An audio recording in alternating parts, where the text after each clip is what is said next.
हम राजनीति भी नहीं कर रहे, हम राजनीति के शिकार हो रहे हैं। यूजीसी से हमारे उस बच्चे का जीवन प्रभावित हो रहा है जो यूनिवर्सिटियों में पढ़ रहा है। पूरा मीडिया, पूरा एडमिनिस्ट्रेशन, पूरा तंत्र खिलाफ खड़ा है।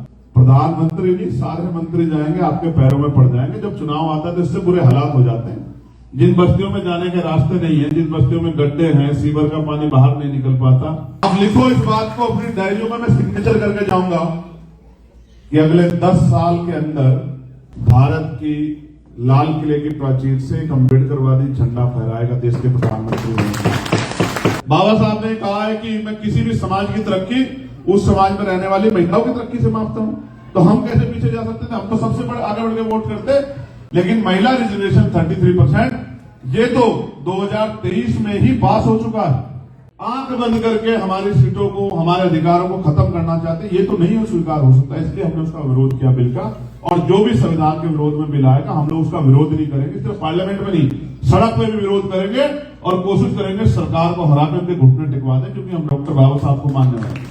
हमारे तो SIR में सरकारों ने बहुत वोट काट दिए। जहां बंगाल में चुनाव रहा 98 लाख वोट कट गए, यूपी में 2 करोड़ 19 लाख वोट कट गए। तो सरकार अपने हिसाब से सरकारी मशीनरी का दुरुपयोग कर रही है। हम राजनीति भी नहीं कर रहे, हम राजनीति के शिकार हो रहे हैं, क्योंकि दुश्मन भी चाहता है कि हम बटे रहे। जब हम बार बार ये कहते हैं कि ये हमारे महापुरुष हैं, तो इनसे जुड़ा हुआ समाज भी तो हमारा अपना समाज हुआ ही नहीं हुआ? बताइए प्यारे साथियों, यहाँ बहुत बड़ी संख्या में हमारी माएं हैं, छोटी बहनें हैं, बड़ी बहनें हैं, नौजवान साथी हैं, बड़े बुजुर्ग हैं, सम्मानित लोग हैं। मेरे आज भी याद है, जब मैं लास्ट टाइम यहाँ बोल रहा था तो बहुत सारे हमारे साथी आंख से उनके आंसू बह रहे थे। मेरे आज भी याद, यही समय था और मुझे आने का अवसर मिला। मैं इसके लिए बाबा साहब अम्बेडकर को धन्यवाद करता हूं। उन्होंने जो अवसर दिए संविधान में, उसकी वजह से मैं मेंबर ऑफ पार्लियामेंट बना। और उन्होंने जो प्रोटेक्शन दिया मेंबर ऑफ पार्लियामेंट को, जो सुविधाएं दी, उनकी वजह से मेरे जैसे व्यक्ति को, जिसको कोर्ट ने भी पासपोर्ट अलाउ नहीं किया, उसको 2 दिन में पासपोर्ट मिला, बिना लाइन में लगे वीजा मिला और यहाँ आपके बीच आने का मौका मिला। ये दिया है बाबा साहब अम्बेडकर। तो हम उनके ऋणी हैं और सिर्फ ऋणी नहीं रहेंगे, हम लोग कोशिश करेंगे कि उनके कारवा को हम लोग आगे बढ़ाएं। तो मैं बात कर रहा हूं राष्ट्रपिता ज्योतिबा फूले की। फूले साहब 1827 में पैदा होकर 1890 में चले गए। और आप उनका जीवन देखिए। वो और उनकी पत्नी, जो पत्नी बिल्कुल पढ़ी भी नहीं थी, उस पत्नी को उन्होंने पढ़ाने का काम किया। और फिर उन दोनों ने मिलकर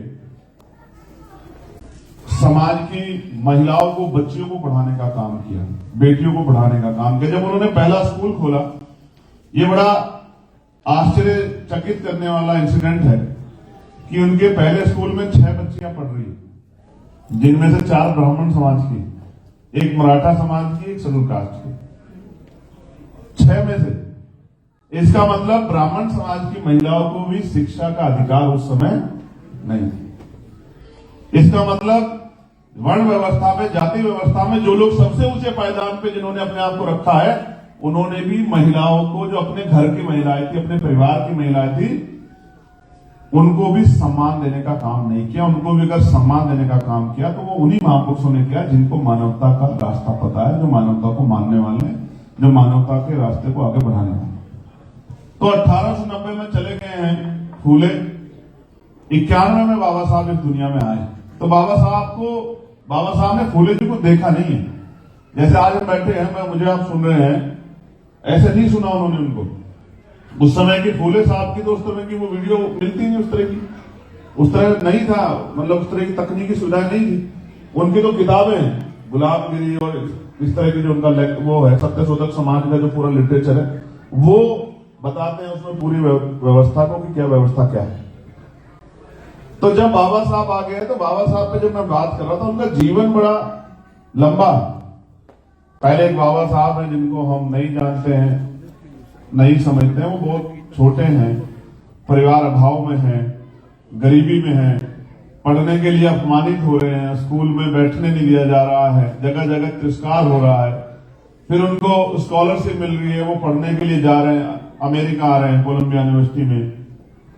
फिर वो लंदन स्कूल ऑफ इकोनॉमिक्स से जो है अपनी पढ़ाई पूरी कर रहे हैं पीएचडी की, और फिर वो वापस जहां से स्कॉलरशिप मिली कि 10 साल में तक आपको यहां सेवा करनी पड़ेगी, इस बात के साथ स्कॉलरशिप मिली थी विदेश पढ़ने की, वहां नौकरी करने जा रहे हैं। इतने पढ़े लिखे व्यक्ति को सिर्फ जाति की वजह से सम्मान नहीं मिल रहा है, वहां कोई उनका गिलास उठाने को तैयार नहीं है।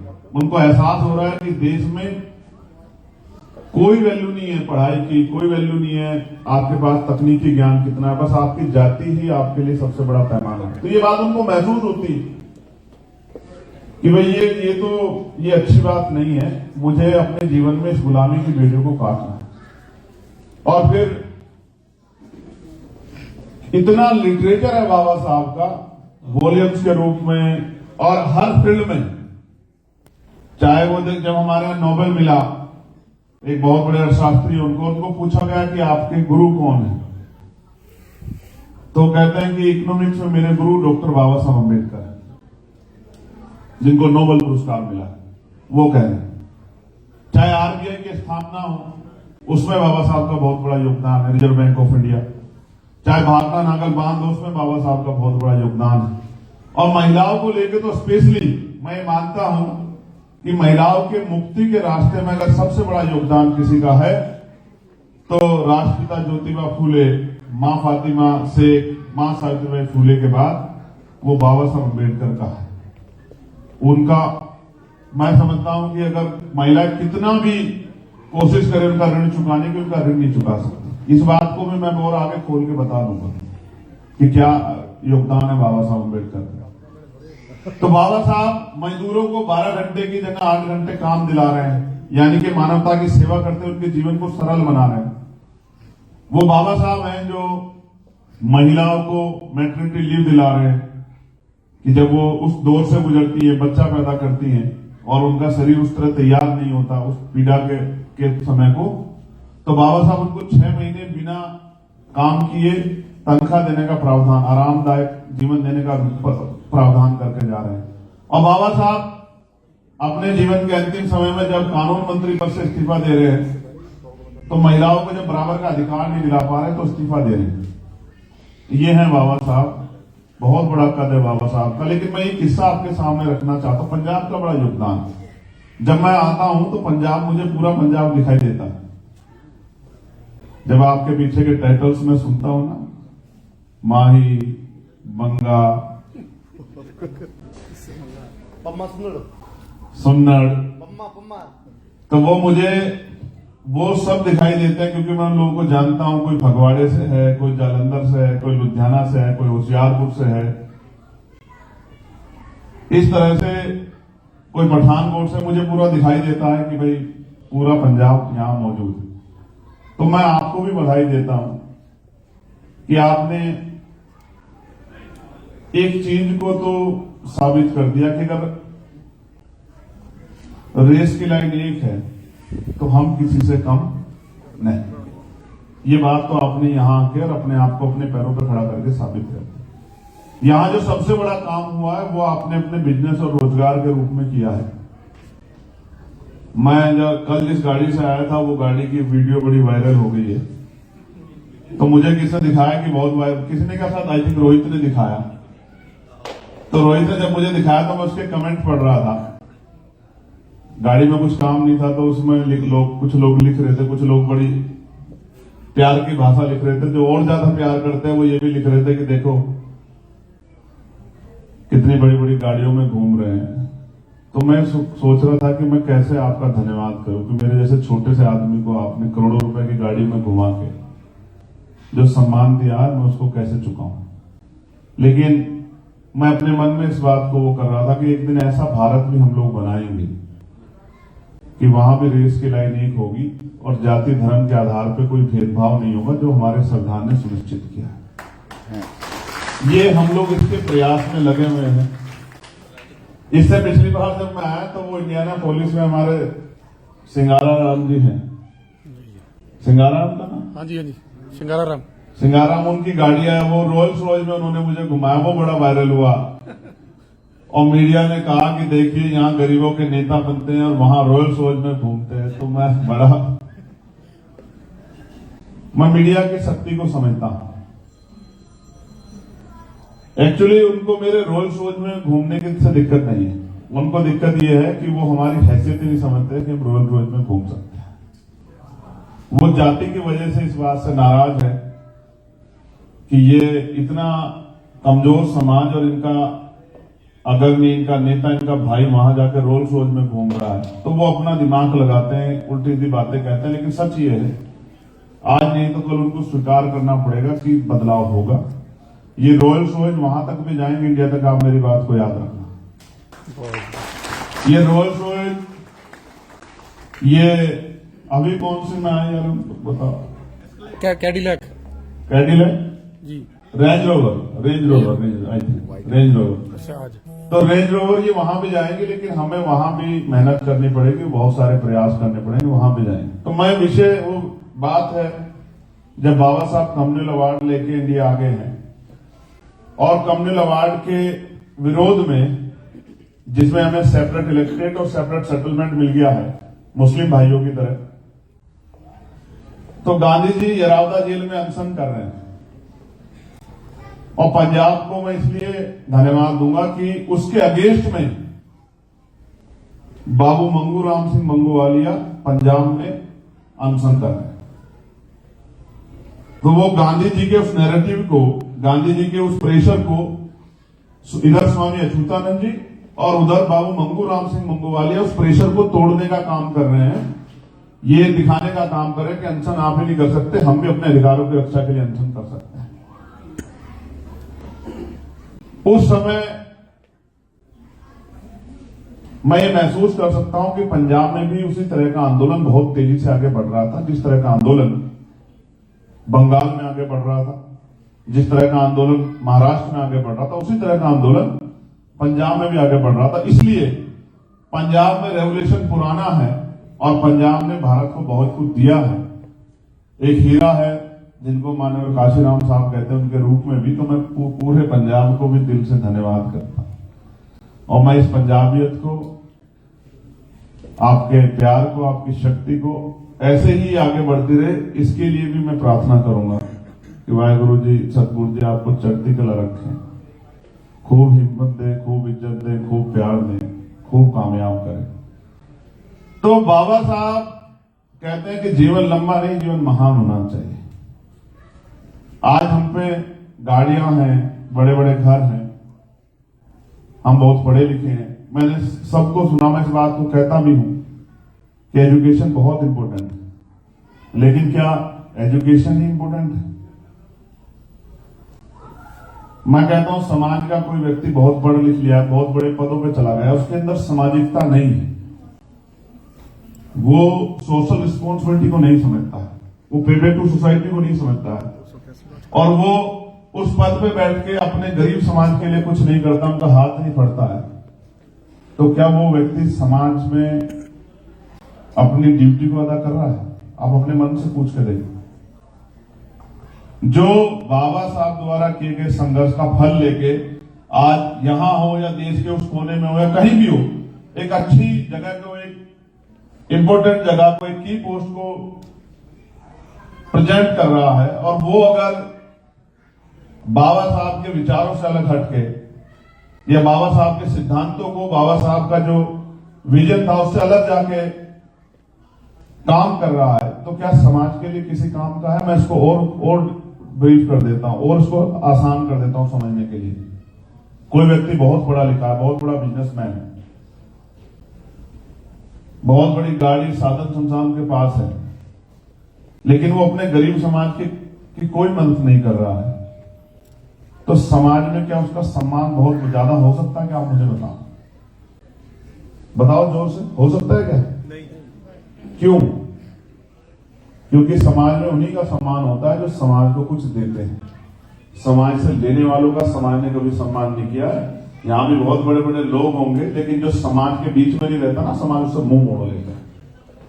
वो कहता है भाई तू बड़ा होगा, अपने घर का होगा, यहां तो हम भले ही छोटे हो लेकिन हम अपने समाज के साथ। तो बाबा साहब पूछते हैं कि भाई बताइए आप कौन है और कैसे यहां आना हुआ? तो वो कहते हैं कि डॉक्टर अम्बेडकर मैं एक जर्नलिस्ट हूं और यहाँ के लीडर से बात करने के लिए आया, लेकिन जिस लीडर के पास गया हूं सब उनके पीए मिल रहे हैं, वो कह रहे हैं सब सो रहे हैं, लेकिन आप क्यों जाग रहे हैं? तो बाबा साहब का जो जवाब है ना वो बहुत बड़ा हम सब लोगों के लिए। बाबा साहब कह रहे हैं कि वो इसलिए सो रहे हैं क्योंकि उनका समाज जाग रहा है, और मैं इसलिए जाग रहा हूं क्योंकि मेरा समाज सो रहा है। वो समाज को हर तरह से जगाने का प्रयास कर रहे हैं, बुरा भला कह रहे हैं, लड़ रहे हैं, पैर छूने वालों को लाठी मार रहे हैं, डांट रहे हैं, जो उनके पैर छूने आ रहा है उनको कह रहे हैं कि भागो यहां से, लाठी मार रहे हैं। लोग कह रहे हैं कि यार बाबा साहब ये क्या बात हुई, ये तो आपको प्यार करते हैं, आपसे रिस्पेक्ट करते हैं। वो कह रहे हैं नहीं, रिस्पेक्ट नहीं करते, ये आज भी चाहते हैं कि मैं इनका काम करूं इसलिए मेरे पैर छू रहे। मैं इनको कह रहा हूं कि पैर छूने की जरूरत नहीं है, अपने पैरों पे खड़े होने की जरूरत है, अपनी जिम्मेदारी संभालने की जरूरत है। ये बाबा साहब एक इंडिविजुअल, एक किस्सा जो है बाबा साहब का, जब वो एक नौजवान जो सिविल सेवा में जॉब ले गया है, सिविल सर्विसेज में चला गया है और वो अपनी जॉब कर रहा है, बाबा साहब को सूचना चली गई है, क्योंकि भारत में 1935 के एक्ट में ये मेरे ताऊ जी, मेरी ताई जी, मेरे मामा जी, मेरी मामी जी, मेरे ताऊ जी के बेटे, मेरी भाभी, कितने ऐसे लोग हैं मेरे परिवार के जिनको आज भी बहुत सारी शादियां, बहुत सारे कार्यक्रम होते हैं, दुख होते हैं, नहीं मिल पाता समय, नहीं जा पाते। आप संघर्ष का जीवन कोई आसान थोड़ा ही है। तो ये लंबी लड़ाई है, ये एक फैसला हमें करना पड़ेगा कि हम बाद में ये ना कहें कि अगर बाबूजी 10 साल जी जाते तो पता नहीं क्या हो जाता, बाबा साहब 10 साल जी जाते तो पता नहीं क्या हो जाता। जब वो संघर्ष कर रहे होते और हम ईमानदार से उनका साथ दे रहे, तो मैं समझता हूं कि जिनसे मुकाबला है वो बहुत ताकतवर है। ये 1, 2, 10, 4 हमारे मीडिया के साथी कोशिश करते रहते हैं, लेकिन उनका जो मीडिया है वो सुबह से शाम तक टीवी पे एक ही खबर चलाता रहता, 20 घंटे एक ही खबर चलाता रहता, उन्हीं को दिखाता रहता, उनके झूठ को, उनके नैरेटिव को सच्चा साबित करता रहता। कैसे मुकाबला करेंगे जब यहां से बच जाते तो जुडिशरी में हमारा कुछ है ही नहीं। और नेताओं के क्या हाल है, भी किससे छिपा नहीं। अभी हमारे एक सज्जन कह रहे थे कि यूजीसी की गाइडलाइन आई थी। जब यूजीसी की गाइडलाइन आई, यूजीसी की गाइडलाइन से प्रभावित किसका जीवन हो रहा है? प्राइमरी स्कूल के बच्चे का या इंटरमीडिएट के बच्चे, किसका जीवन प्रभावित हो रहा है यूजीसी गाइडलाइन से? यूजीसी के अंडर में कौन से कॉलेज आते हैं, कौन सी यूनिवर्सिटी आती है? तो यूजीसी से हमारे उस बच्चे का जीवन प्रभावित हो रहा है जो यूनिवर्सिटियों में पढ़ रहा है। यानी कि जो अगले 4-5 साल बाद हर तरह से समाज का नेतृत्व करने के लिए तैयार हो रहा है, अपने आप को मजबूत कर रहा है। वो यूनिवर्सिटियों से निकलेगा, बड़े बड़े कॉलेजों में, यूनिवर्सिटियों में जाके प्रोफेसर बनेगा, असिस्टेंट प्रोफेसर बनेगा, एसोसिएट प्रोफेसर बनेगा, चिंतक बनेगा, पत्रकार बनेगा, या और ऐसे स्थान को सुशोभित करेगा जहां से पॉलिसियां बनती है, जहां से नीतियां बनती है, जहां से लिटरेचर आते हैं। तो जब ये यूजीसी की गाइडलाइन आई और मैंने महसूस किया कि समाज के पढ़े लिखे बच्चे चारों तरफ देख रहे थे कि कोई उनके लिए लड़ेगा, कोई उनकी आवाज उठाएगा। आंदोलन खड़ा हो गया, दिन रात की रात मीडिया पे रोज डिबेट होने लगी, गालियां पड़ने लगी। एक भी नेता हिम्मत नहीं जुटा पा रहा था कि वो उन बच्चों के फेवर में खड़े होकर उनसे कहे कि हम आपके साथ हैं, आप अकेले मत समझना। क्या हो रहा है आपके बच्चों के साथ? उनकी संस्थागत हत्या हो रही है। रोहित वेमुला, पायल तडवी, उनकी संस्थागत हत्या हो रही है। कैसे बच्चे हैं वो? जो टॉपर हैं, जिनको आप ऐसे नहीं रोक पा रहे, तो उनके खिलाफ इस तरह का षड्यंत्र कर रहे हो कि वो अपनी जान दे। ये हो रहा है यूनिवर्सिटियों में, कॉलेजों में, बहुत बड़े पैमाने। इसलिए यूजीसी की गाइडलाइन आई। तो मुझे लगा कि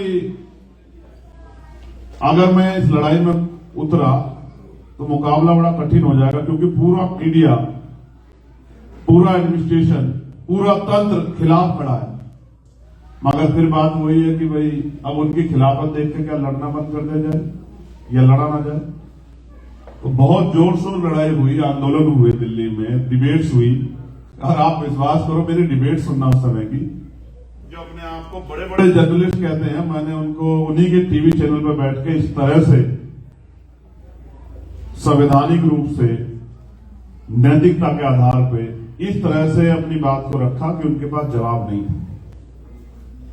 कोई कह जाता कि आरक्षण 10 साल के लिए था, मैं उसको भी जवाब देता कि आपको पता ही नहीं कौन सा आरक्षण 10 साल के लिए था। पॉलिटिकल रिजर्वेशन था 10 साल के लिए। जो नियुक्तियों में रिजर्वेशन है तो तब तक रहेगा जब तक इस देश में जाति के आधार पर गैर बराबरी रहेगी। जब और सवाल आते तो मैं उनसे पूछ लेता कि भाई आपने आर्थिक आधार पर आरक्षण दे दिया, इसका कौन सा प्रावधान है? अभी 2 दिन पहले महिला रिजर्वेशन पे देश के होम मिनिस्टर बोल रहे थे तो ये कह रहे थे कि धर्म के आधार पर आरक्षण नहीं होता, संविधान के किसी आर्टिकल में इसका प्रावधान नहीं है। तो मैंने खड़े होकर पूछा कि होम मिनिस्टर साहब आप बताओ कि आर्थिक आधार पर आरक्षण का कौन से आर्टिकल में प्रावधान है जब आपने 2019 में किया? तो उनके पास जवाब नहीं था। इसलिए मैं आपसे कह रहा हूं, फिर मीडिया ने खूब चलाया कि भड़का रहे हैं, ये कर रहे हैं, वो कर रहे हैं, लेकिन मैं समझता था उस समय हमारे बच्चों को हमारी जरूरत थी और आपके छोटे से सिपाही ने साबित किया कि हमारे बच्चे अकेले नहीं है। वो अलग बात है, सरकार जो हिम्मत नहीं जुटा पाई वापस लेने की, वो कोर्ट द्वारा एक ही दिन में दाखिल हुई और अगले दिन वो स्टे हो गया। उस पर तो आप समझ सकते हो कि वो एक अलग से पावर सेंटर है, उसमें हमारे लोग का प्रतिनिधित्व नहीं है। वहां बहुत सारी ऐसी फील्ड है जहां उस तरह का प्रोटेक्शन नहीं है, तो वहां से हम लोग नहीं जीत पाए, उन्होंने स्टे कर दिया। लेकिन ये बात मैं आपको इसलिए बता रहा हूं कि भारतीय लोकतंत्र हो सकती है। इस लोकतंत्र की वजह से मैं यहाँ हूं, इस लोकतंत्र की वजह से उत्तर प्रदेश में 4 बार हमें सरकार चलाने का मौका मिला और हमारे पैर मजबूत हुए। लेकिन अभी भी समाज का बहुत बड़ा तबका हासिल पर है। अभी बात हो रही थी कि मैं बाबा साहब अम्बेडकर को या गुरु रविदास जी को प्राइम मिनिस्टर जाके डेरा बल्ला में नतमस्तक होते हैं। क्यों होते हैं ये नहीं पता आपको? क्यों बनारस जाते हैं? क्यों डेरे पर जाते हैं? क्यों बाबा साहब को फूल चढ़ाते हैं? विचार तो उनके बाबा साहब से नहीं मिलते, विचार तो उनके गुरु रविदास जी महाराज से नहीं मिलते। गुरु रविदास जी महाराज तो कहते हैं ऐसा चाहूं राज में जहां मिले सबन्नु अन्न और छोट बड़े सब सम बसे, गुरु रविदास रहे प्रसन्न। और ये तो कहते हैं कि भाई ये ऊंचे हैं, ये नीचे हैं, इनके बाद राजकाज रहेगा, आप इनके सेवक बन के रहोगे, ये तो नहीं मानते गुरु रविदास जी महाराज। तो ये क्यों गए? क्योंकि भारतीय संविधान में बाबा साहब अम्बेडकर आपकी उंगली में वो ताकत देके गए हैं, जिसे चाहो कुर्सी पर बिठा दो, जिसे चाहे जमीन पर पटा दो। ये ताकत बाबा साहब अम्बेडकर आपकी उंगली में देके गए हैं, जो तलवार से ज्यादा खतरनाक है, जिसको हम वोट के रूप में जानते हैं।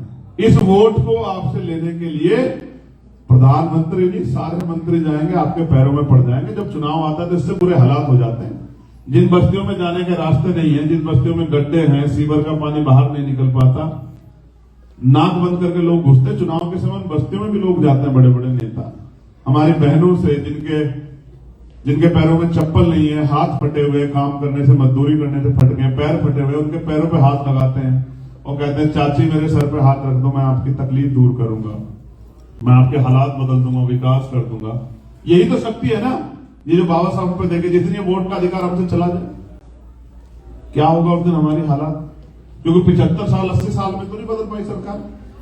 80 साल बाद में मैं आपको गारंटी देता हूं, मैं लोकसभा का मेंबर हूं, मैं अपनी लोकसभा क्षेत्र में जाता हूं, मैं बहुत सारे ऐसे गांव को जानता हूं जहां सड़कें नहीं बनी आज तक भी।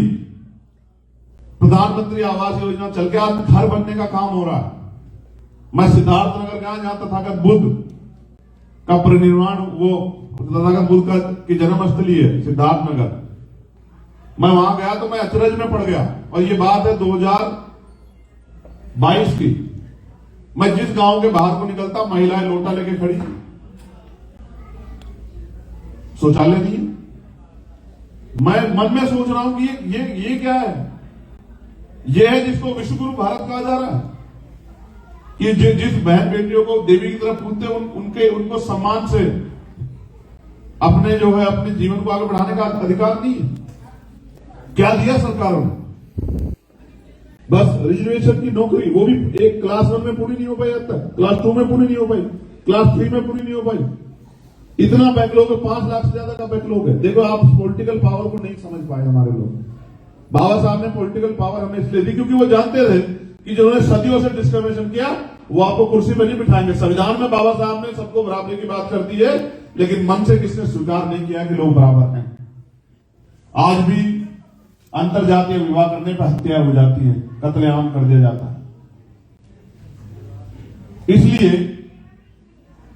मैं ये कह सकता हूं बहुत जिम्मेदारी से कि गलती हमारी भी है। हम समझ ही नहीं पाए कि ये वोट कितनी बड़ी ताकत है और हम भाईचारा बनाने में कामयाब नहीं हो पाए। काशीराम साहब इसमें कामयाब हुए,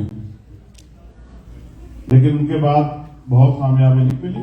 एक साथी हमारे कह रहे थे कि भाई 10 साल बाद, मैं आज आपको कह रहा हूं, आप नोट कर लो अपने डायरी। और मैं बात ऐसा नहीं कि आपके सामने कह रहा हूं आपको खुश करने के लिए, मगर मैं लिख के कह रहा हूं, आप नोट कर लो। ये भी धोखा दे रहा है। देखो, ये धोखा दे सकता है, ये धोखा नहीं दे सकता। मेरी बात को आप याद रखें। आप लिखो इस बात को अपनी डायरियों में, मैं सिग्नेचर करके जाऊंगा कि अगले 10 साल के अंदर भारत की लाल किले की प्राचीर से एक अम्बेडकरवादी झंडा फहराएगा देश के प्रधानमंत्री बनेंगे। और मैं कोई चीज हवा में नहीं कहता हूं, मैं वकील हूं और 12-15 साल के संघर्ष में, और हवाओं का रुख हम लोग जानते हैं। इस बार बाबा साहब अम्बेडकर की जयंती, कोई गांव ऐसा नहीं था, कोई पार्टी ऐसी नहीं थी, कोई संस्था ऐसी नहीं थी जो सुबह शाम बाबा साहब को गाली देती, वो भी मजबूरी में बाबा साहब की तस्वीर के आगे फूल चढ़ाने का काम कर रही। ये बदलाव हो गया है। देखो, बड़े बुजुर्ग तो ठीक है, अपना काम बेचारे करते हैं, वो समझते हैं, लेकिन कहते हैं ना, संघर्षों के साए में घनघोर जवानी पलती है और इतिहास उधर झुक जाता है जिस ओर जवानी चलती है। पंजाब तो वो है जिसने देश को करतार सिंह सराफा दी। पंजाब तो वो है जिसने इस देश को, जहां से मैं आया हूं, उसको शहीद आजम सरदार भगत सिंह दिए। पंजाब तो वो है जिन्होंने अपने संकल्प को पूरा करने वाले शहीद उधम सिंह दिए हैं भारत। तो मैं इसलिए आपसे वादा कर रहा हूं, उत्साह में नहीं कर रहा हूं, संगठन के नाते कर रहा हूं। एक चीज मैं अभी कहना नहीं चाहता क्योंकि उससे मनोबल गिरेगा, लेकिन हम लोग प्रिपरेशन कर रहे हैं। एक ट्रेंड संगठन का मुकाबला दूसरा ट्रेंड संगठन ही कर सकता है। शेर का मुकाबला बकरी नहीं कर सकती, भेड़ नहीं कर सकती। शेर और बकरी, भेड़ में लड़ाई होगी तो रिजल्ट सुन लो मुझसे कि भेड़ को शहादत देनी पड़ेगी, तभी लड़ाई खत्म होगी। हम लोग ट्रेनिंग सेंटर चला रहे हैं, हमारे कैडर कैंप चल रहे हैं, और मैं बहुत जिम्मेदारी से आपसे कह रहा हूं, जिस तरह से हम लोग सबकी लड़ाई लड़ रहे हैं, शेड्यूल कास्ट की नहीं, शेड्यूल ट्राइब की नहीं, ओबीसी की नहीं, मुस्लिम्स की भी, किसानों की भी, मजदूरों की भी, नौजवानों की भी। एक तरफ बड़ी ताकत हमें, हमारी क्रेडिबिलिटी को, हमारे इस मजबूती को, हमारी जो है भाईचारिक शक्ति को कमजोर कर रही है, लेकिन हमारे लोगों की इच्छा शक्ति बहुत है और हमने बहुत बड़ा प्रयास किया है कि नौजवानों में वो भाव पैदा करें कि वो, ये बात मुझे बड़ी पसंद आई कि जिस समाज को शक्ति बनानी है उसको वर्कर बनना पड़ेगा, सिर्फ वोटर से काम नहीं चलता है। मैं जिस समुदाय में पैदा हुआ हूं, जिस दिन वो दलित समाज, जातियों में बटा हुआ दलित समाज भाईचारा बना के जिस दिन वर्कर बन जाएगा, उस दिन 1 साल के अंदर इलेक्शन करा लेना, देश का कोई भी इलेक्शन हम लोग नहीं हार पाएंगे। लेकिन हम ये ना समझे कि वोट देके हम कोई एहसान कर रहे हैं। हम इस बात को समझे कि हम वोट अगर दे रहे हैं तो हम अपनी शक्ति बनाने के लिए दे रहे हैं, अपनी गरीबी, बेबसी, लाचारी, बीमारी, परेशानी को हम लोग खत्म करने के लिए दे रहे हैं। और एजुकेशन के लिए भी मैं आपको बता देता हूं कि हम लोग कॉमन एजुकेशन पॉलिसी, समान एजुकेशन पॉलिसी, जहां भी राजकाज बनेगा लागू करेंगे। राष्ट्रपति हो या मजदूर की संतान, सबको शिक्षा एक समान, सबकी पढ़ाई सरकारी स्कूल में होगी, चाहे वो उस प्रदेश में रहने वाले राष्ट्रपति हो, उस प्रदेश से आने वाले प्रधानमंत्री हो, मुख्यमंत्री हो, गवर्नर हो, मंत्री हो, विधायक हो, सांसद हो, और नीचे जितने पद है गांव के सरपंच तक, उनके बच्चे और जितने अधिकारी हैं, यानी कि कानून बनाने वाले और कानून लागू कराने वाले के बच्चों को पढ़ाई सरकारी स्कूल में करनी पड़ेगी। ये हम लोग पॉलिसी बना के लागू करेंगे और मैं इसका इंपैक्ट बता दूं आपको, क्योंकि जब जिसके बच्चों का भविष्य दांव पे लगता है फिर वो किसी चीज की कसर नहीं छोड़ते। तो मैं इसका इंपैक्ट बता दूं, जिस दिन एक लाइन में मजदूर, किसान, जिलाधिकारी, उप जिलाधिकारी, एसएसपी, आईजी, डीआईजी का बच्चा बैठ के पढ़ेगा, मंत्री का बच्चा बैठ के पढ़ेगा, स्कूल भी 5 स्टार होटल से ज्यादा अच्छे होंगे, उसमें सुविधाएं भी होंगी, किताबें भी होंगी, उसमें अच्छी जो है व्यवस्थाएं भी होंगी, टीचर भी टाइम पाएगा और पढ़ाई भी अच्छी होगी। और बाबा साहब का सिद्धांत हमें कहता है कि हम लोग आप हिंदी मीडियम की जगह इंग्लिश मीडियम की पढ़ाई को प्रायोरिटी देंगे, अपने बच्चों को इंग्लिश मीडियम में पढ़ाएंगे और सरकारी स्कूल भी सारे इंग्लिश मीडियम होंगे। उनमें एक दर्जे की पढ़ाई होगी। जैसी पढ़ाई 20,000 रुपए महीने के स्कूल में प्राइवेट में कराने के लिए लोग धक्के खाते हैं, ऐसी पढ़ाई हम लोग वहां कराने का काम करेंगे। ये हमारी प्रायोरिटी, क्योंकि जब पढ़ने का मौका मिलेगा तो फिर अगर नौकरी के चक्कर में नौकरी भी नहीं मिलेगी तो अपना रोजगार करने की हिम्मत पैदा होगी, क्योंकि आप में ज्ञान होगी। बाबा साहब संविधान कोई नहीं लिखवाता बाबा साहब से, अगर बाबा साहब में काबिलियत नहीं होती, बाबा साहब में हिम्मत ना होती, बाबा साहब में ज्ञान ना होता, बाबा साहब में शक्ति ना होती, तो कोई बाबा साहब को कॉन्स्टिट्यूशन लिखने के लिए कलम नहीं देता। बाबा साहब जैसा विद्वान नहीं था कोई उस समय, इसलिए बाबा साहब मजबूरी थे कि उनको संविधान लिखने का अवसर मिला।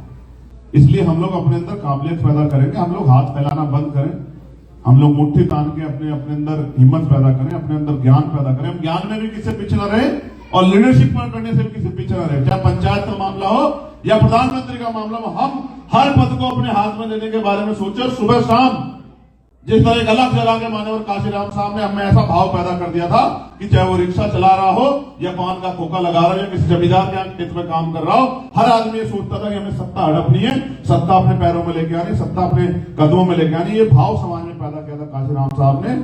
अब उनके जैसा तो मैं तो उनको संत भी कहता हूं, क्योंकि मैं जब चारों तरफ देखता हूं तो मुझे वही ऐसे दिखाई देते हैं जिन्होंने अपने लिए कुछ नहीं बनाया।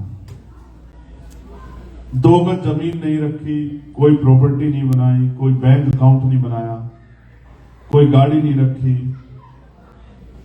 कोई अलग से बहुत कपड़ों का बहुत बड़ा वो नहीं मिला। मतलब मैं संत की परिभाषा भी उनके कैरेक्टर के आगे छोटी।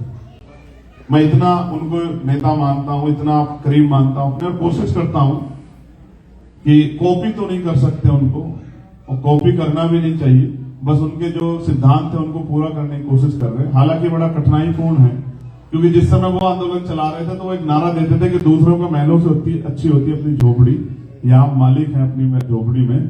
तो ये नारा समाज को प्रभावित करता था, लेकिन आज थोड़ा सा कंपटीशन भी है। वो कंपटीशन जल्द खत्म हो जाएगा, क्योंकि समाज में मैं समाज को इस तरह समझता हूं कि समाज परेशान है, तकलीफ में है, और वो उम्मीद कर रहा है कोई लड़ाई लड़े तो हम लोग उसका साथ दें, और समाज साथ देता है। मुझे भी नगीना से हमारे समाज के लोगों ने, दूसरे समाज के लोगों ने वोट भी दिया, नोट भी दिया। मैं अपनी मर्जी से नहीं आया हूं, मुझे उन्होंने चुन के भेजा, मुझे ताकत दी है। मैं इस अवसर को 2 साल में जितना भुना पाया हूं, जितना आगे बढ़ा पाया हूं, वो ये है कि मैं भी एक पार्लियामेंट में मेरा एक क्वेश्चन लगा था, जो इलेक्ट्रॉनिक मीटर लग रहे हैं बिजली के भारत के अंदर हर स्टेट में, प्रीपेड मीटर है वो। अब मुझे नहीं पता आपके यहाँ बिजली का बिल कैसे जमा होता, वहां ये नया प्रावधान आया, जितना पैसा गिरोगे उतनी बिजली आप यूज कर पाओगे। आपको पहले जैसे मोबाइल में कराना पड़ता ना प्रीपेड रिचार्ज, इस तरह का वो प्राइवेट, क्योंकि दे दिया सब प्राइवेट कर दिया, निजी क्षेत्रों में दे दिया सब, तो वो प्राइवेट कर दिया बिजली उन्होंने। अब उसका इम्पैक्ट क्या है कि जैसे आपका बैलेंस खत्म हुआ, चाहे रात के 2 बज रहे हो, आपको कितने जरूरत क्यों ना, तो बैलेंस खत्म हुआ तो भूल जाओ बिजली को। तो ये सवाल जब मैंने लगाया, मैंने मंत्री जी से सवाल पूछा कि सर ये गरीबों के साथ जिनको काम नहीं मिल रहा है, जिनको आप 80 करोड़ लोगों को 5 किलो राशन दे रहे हो, उन लोगों के साथ इसके पे क्या प्रावधान किया आपने? अगर वो नहीं ऐसा है कि उन पे 2 दिन काम नहीं किया, नहीं पैसे है, तो वो बिजली कहां से ले पाएंगे? उनके परिवारों का क्या होगा, उनके बच्चों का क्या होगा, उनके भविष्य का क्या होगा, उनकी बच्चियों की इज्जत का क्या होगा? तो उन्होंने कहा कि नहीं, हम लोग इस पे सोच रहे हैं। तो मैंने कहा बताओ ये कंपलसरी है या ऑप्शनल है?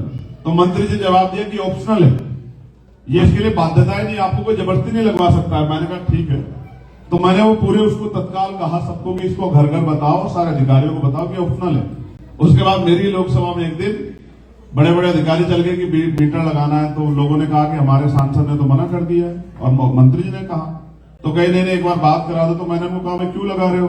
तो मुझसे बोले वो अधिकारी कितने तेज कह रहे सर हम आपसे मिलना चाहते हैं, एक दिन आप हमारी चाय पीने आ जाओ या हमें चाय पिला दो, हम आपको कुछ मिठाई भेंट करना चाहते हैं, लेकिन आप इस काम को मत रोको, ये इससे सरकार का नुकसान होगा।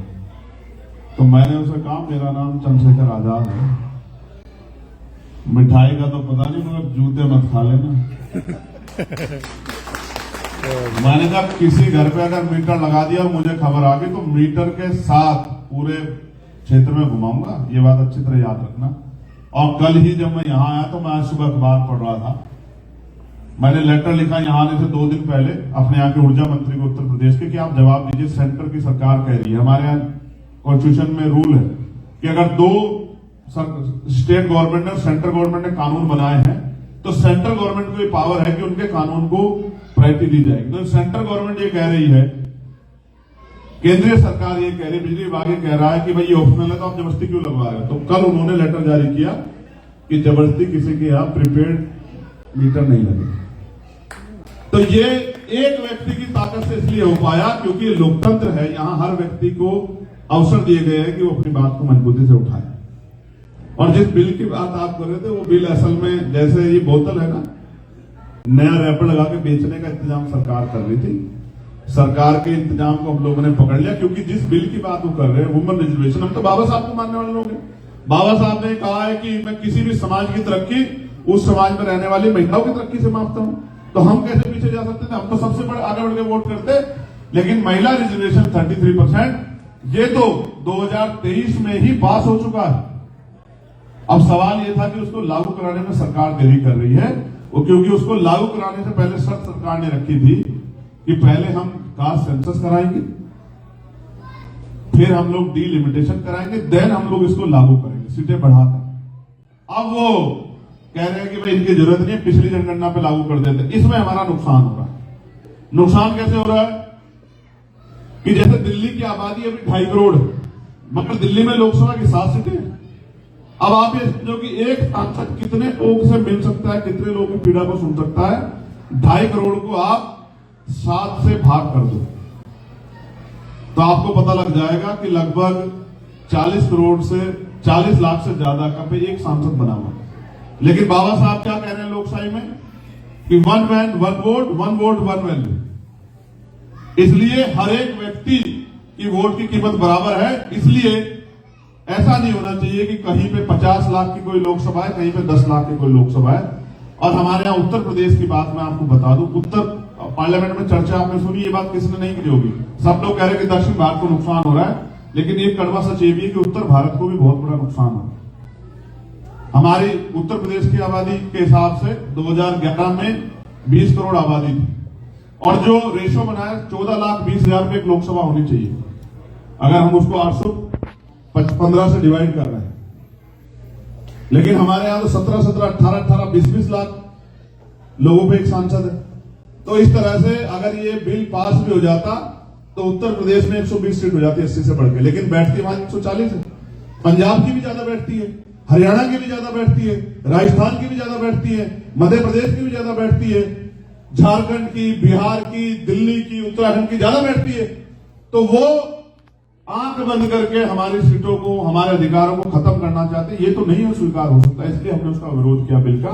और जो भी संविधान के विरोध में बिल आएगा हम लोग उसका विरोध नहीं करेंगे, सिर्फ पार्लियामेंट में नहीं, सड़क पे भी विरोध करेंगे और कोशिश करेंगे सरकार को हरा के उनके घुटने टिकवा दें, क्योंकि हम डॉक्टर बाबा साहब को मानने वाले हैं। अम्बेडकरवादी होने का मतलब ही यह है कि हम गलत का विरोध करें। अम्बेडकरवादी होने का मतलब ही यह है कि हम भाईचारे का सम्मान करें। अम्बेडकरवादी होने का मतलब ये किसी भी तरह का डिस्क्रिमिनेशन हो, भेदभाव हो, कहीं हो, चाहे देश में हो, देश से बाहर हो, और अम्बेडकरवादी को पूछा जाए तो उसका पहला फर्ज ये होता है कि वो डिस्क्रिमिनेशन को नकारे, चाहे वो उसके दुश्मन के साथ ही क्यों ना हो। ये है अम्बेडकरिज्म और हम उसको फॉलो कर रहे हैं। और मैं बहुत जिम्मेदारी से कह रहा हूं कि ये लड़ाई लड़ी जाएगी और ये लड़ाई जीती जाएगी, क्योंकि नौजवानों ने अपने कंधों में बागडोर ली है। अधूरी तो छोड़ेंगे नहीं साहब। बस ये है कि समय कितना लगता है ये उसके ऊपर डिपेंड करता है, क्योंकि मुकाबला जिनसे है उनकी मनी माफिया मीडिया का मुकाबला आप समझ सकते हैं। समाज तो इतना सशक्त नहीं है, आप तो वहीं से निकल के आए हैं। आप तो जानते समाज का हालात, जानते हो नहीं जानते हो? बताओ, जोर से बताओ, जानते हो नहीं जानते हो? कितने % लोग आगे बढ़ गए होंगे, मुख्य धारा में चले गए होंगे? कितने % लोग जो है कामयाब हो गए होंगे? 10% लोग। 90% लोग तो वहां में सुबह काम करने जाते हैं, तब उनके घर में सुख सुविधाएं आती है। अगर उनको बच्चे का जन्मदिन मनाना हो तो पैसे उधार लेने पड़ते हैं मालिक से, बेटी की शादी करनी पड़ती है तो जमीन जो है थोड़ी बहुत ही या कर्ज लेना पड़ता है साहूकार से, उसको उतारने में उसके बाल उड़ जाते हैं, पैरों की चप्पल घिस जाती है। समाज ऐसा ही, लेकिन वो समाज फिर भी बहुत मजबूत है, क्योंकि मैंने अभी रैलियां की है उत्तर प्रदेश में 8 कुर्सियां कम पड़ गई, लेकिन समाज ने हिम्मत कम नहीं छोड़ी और कोई प्रचार का माध्यम नहीं था। बस लोग हमारे कार्यकर्ता जमीन पे कहने जाते थे और मैं ऐसे लाइव आके जैसे ये यूट्यूब पर चल रहा है उनसे अपील करता था कि भाई आ जाना, साधन तो है नहीं, अब आप लोग संभाल लेना। लेकिन मैं आपको बहुत दिल की बात बताता हूं, अमीरों का तो नहीं पता, लेकिन गरीब इतना पक्का है महापुरुषों के विचार पे कि भरी गर्मी में, यहां तो एसी चल रहा है साहब, भरी गर्मी में पसीना उनके सर से पैरों तक जाता था, लेकिन वो अपनी जगह नहीं छोड़ते। इतना प्यार करते हैं गरीब लोग, इस पे भरोसा करते हैं। बस ये अलग बात है कि जिस पे भरोसा करते हैं वो जब उसका मतलब निकल जाता है तो वो निकल लेता है, वो साथ छोड़ देता है, ये अलग बात है। इतना ठगा गया है कि समाज भरोसा बहुत दिनों में करता है। तो ठीक है, देर से ही सही, लेकिन जो प्यार आशीर्वाद मिला उसको तरक्की तक ले जाएंगे। आपने मुझे सुना, इतना प्यार दिया, हमेशा आपका सहयोग और आपके मैसेजों के रूप में मनोबल बढ़ाने की जो बात आती रहती है, मैं आपका दिल से धन्यवाद करता हूं। महापुरुषों का आशीर्वाद आप पे बना रहे, आपके परिवारों पर बना रहे, अपने बच्चों को पढ़ाना, उनको इंडिपेंडेंट बनाना, बेटियों को भी बनाना, बेटों को भी बनाना। वो जो डिस्क्रिमिनेशन है उसमें यहां चर्चा होनी चाहिए, बहुत सही है, लेकिन मेरा मानना है कि उनको ये भी बताना चाहिए कि यहां नहीं, इसलिए यहां उनके दरवाजे कोई नहीं रोक सकता। ये बात उनको बतानी, उन पर सिर्फ नकारात्मक असर नहीं जाना चाहिए, या वो कभी इंडिया जाए तो यही सोचते रहे कब हमारा डिस्क्रिमिनेशन होगा, ऐसा नहीं जाना चाहिए। उनके अंदर ये भी जाना चाहिए कि जिस मुल्क में, जिस देश में हम लोग रहते हैं, उस देश में हमारे साथ डिस्क्रिमिनेशन नहीं होता, उस देश में हमें आजादी है उड़ने की, मेहनत करके आगे बढ़ने की, और ऐसे ही हम लोग कोशिश करेंगे। मैंने आज यहाँ की इलेक्शन पॉलिसी को विनोद भाई के साथ रिसर्च किया, बात की उनसे, मैं बहुत सारे बिल्स हैं जिनको लेके जाऊंगा, और मैं free and fair election policy देख रहा था। मैं उनसे पूछ रहा था कि आपके यहाँ वोट की चोरी तो नहीं होती? हमारे यहाँ तो होती है। हमारे तो SIR में सरकारों ने बहुत बहुत वोट काट दी। जहां बंगाल में चुनाव हो रहा 98 लाख वोट कट गए, कोई पूछने वाला नहीं। यूपी में 2 करोड़ 19 लाख वोट कट गए। तो सरकार अपने हिसाब से सरकारी मशीनरी का दुरुपयोग कर रही है। तो यहां ऐसा नहीं है। मैं फिर सोचता था कि भाई ऐसी इलेक्शन पॉलिसी अगर हमारे यहाँ हो तो इस भारतीय जनता पार्टी की सरकार को हम किसी भी चुनाव में उखाड़ कर फेंक, लेकिन वहां उधर अभी सरकारी मशीनों का बड़ा दुरुपयोग हो रहा है। लेकिन हम कोशिश करेंगे कि इन सब चीजों को भी लोगों के बीच में लेके जाएंगे। और जिस तरह से ये भी हमेशा ऐसा नहीं रहा होगा, यहां भी डिस्क्रिमिनेशन था, रंग भेद था, तो जिस तरह से ये इन्होंने बदलाव किया, इस तरह से वहां के लोगों में बदलाव हो। हम किसी के दुश्मन नहीं है, ना हम किसी को निकालना चाहते हैं वहां से, बस ये चाहते सब इंसानों की तरह रहे और कोई किससे भेदभाव ना करे, सब लोग आगे बढ़े। देश सबका, देश की तरक्की में सबका योगदान है, देश को आगे बढ़ाने में। तो हम लोग कोशिश करेंगे कि एक भाईचारे वाला समाज वहां बने। बहुत बहुत धन्यवाद। दस्तक की आपसे गुजारिश है कि अगर इसको बचाना चाहते हैं तो नेशनल दस्तक को सब्सक्राइब करने के लिए रेड कलर के सब्सक्राइब बटन को दबाएं, फिर बेल आइकन की घंटी दबाएं। नेशनल दस्तक को बचाने के लिए बहुत जरूरी है कि हर खबर को शेयर करें, लाइक करें, कमेंट जरूर करें।